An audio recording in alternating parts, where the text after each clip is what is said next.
Сәлем достар, бүгін мен сіздермен қаттама пісіреміз.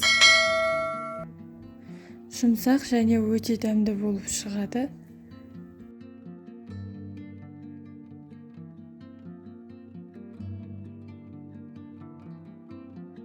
Екі беті де осылай қызарып, әдемі болып піседі. Біздің қаттамамыздың құрамы өте қарапайым. Жай ғана су мен тұз салып қамыр илейміз. Көп затты қажет етпесе де өте дәмді болып шығады.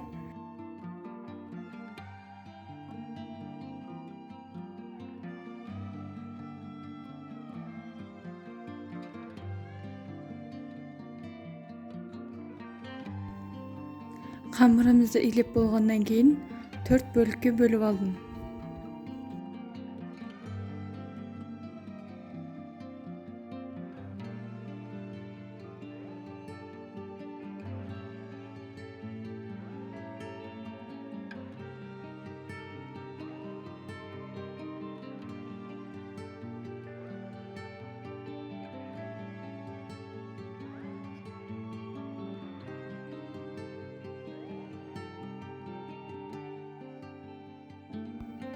Бөлінген қамырларымды 20 минутқа иін қандырып қойып қойдым.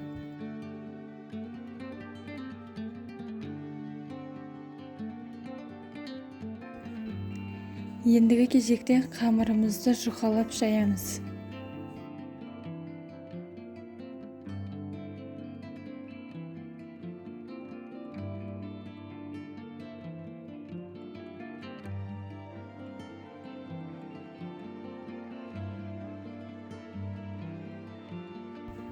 Осылай жұқа болып жайылған қамырымыздың бетіне сары майымызды көп қылып жағып шығамыз.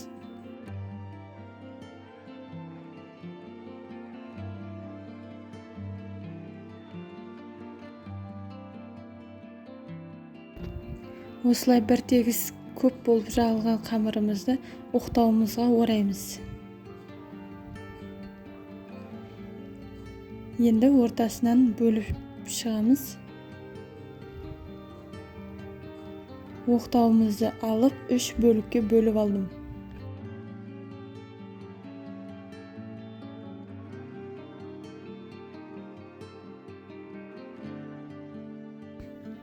Енді дәл видеодағыдай етіп дөңгелектеп орап алдым.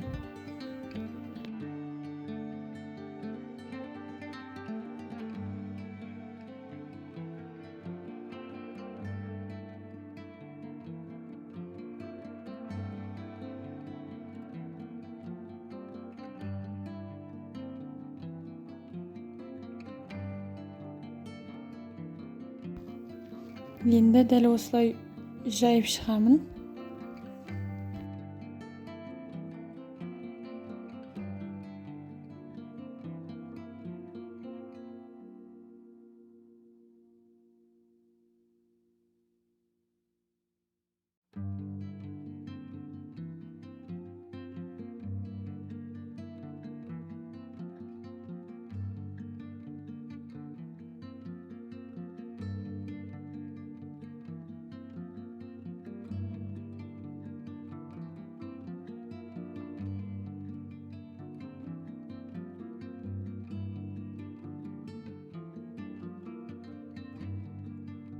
Достар, каналға тіркеліп, лайк басып, комментарий қалдырыңыздар.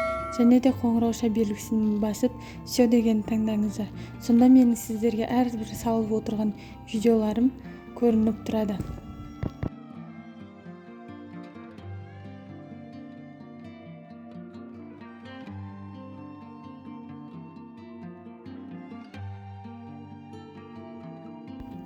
Және тағы да басқа қамырларымды да жаңағыдай жайып, май жағып, дөңгелектеп, шеңберлеп жайып алдым.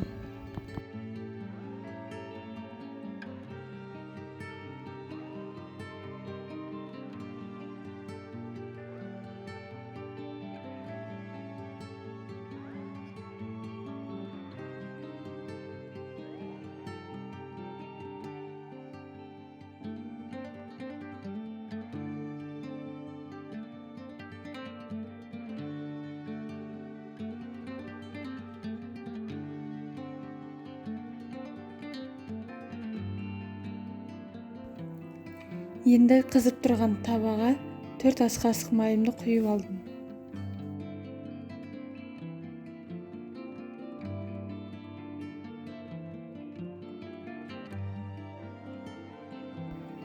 Осылай айналдыра отырып, екі беті қатты қызарғанша пісіріп аламын.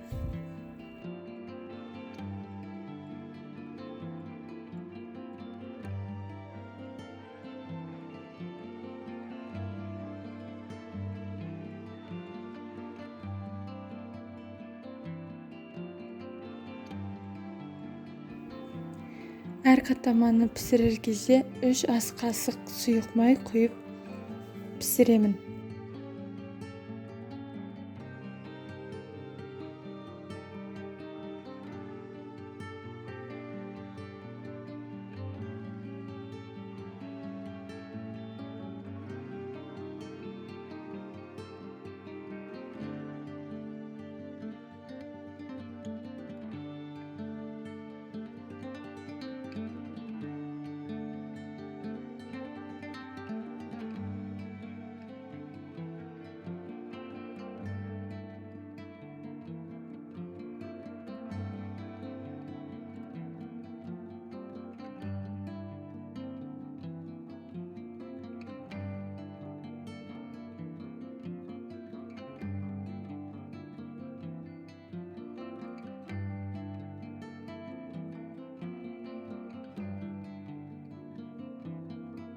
Достар, құрамы оңай, көп затты қажет етпейтін қаттамаларымыз дайын.